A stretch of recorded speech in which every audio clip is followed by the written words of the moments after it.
छु अनि भिडियो बनाउनु पहिले थाहा भयो म उ गर्थेँ लुगा लाउँथेँ सर हजुरलाई यो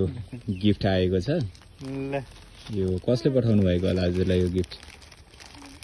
यो चाहिँ मेरो श्रीमतीले होला हामीलाई अर्डर आउँदाखेरि त हजुरलाई माया गर्ने एकजना मिस भनेर आएको थियो हजुर रिसाउनु भएको छ अरे उहाँसँग के कुरामा रिसाउनु भयो यसरी रिसाइदिनु भएन फकाइदिनु होला भनेर पठाउनु भएको छ रिसाएको छैन है रिसाएको छैन भनिदिनु ल फोन भइरहेको थियो ठ्याक्कै मम्मीलाई आउने ल यो फोटो हेर्नुहोस् त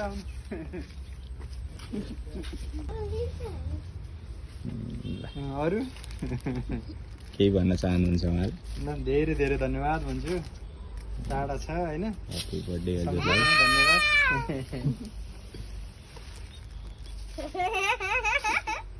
हजुरलाई यो चिठी पनि पठाउनु भएको छ उहाँले प्रिय श्रीमानजी आज मिति 2083 3 महिना 11 गते हाम्रो विवाह भएको 6 वर्ष पुरा भएर 7 वर्ष लाग्यो समय कति छिटो बितेछ तर विगत 5 वर्षदेखि तपाईँ र छोरा बिना बितेका यी दिनहरू भने अझै कठिन र लामो लाग्छन् यी 6 वर्षमा हाम्रो जीवनमा धेरै सुख त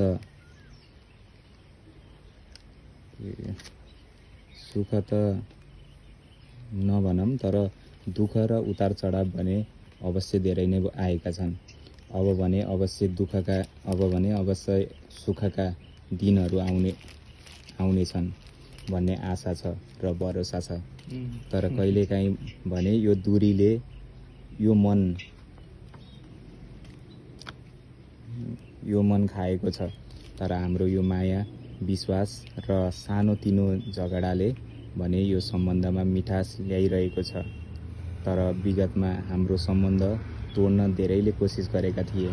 तर हाम्रो माया र एक अर्काप्रतिको आत्मविश्वासले गर्दा आजसम्म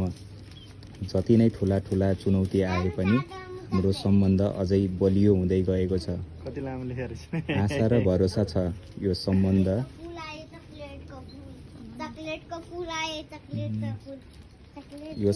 जवानीदेखि बुढेसकालसम्म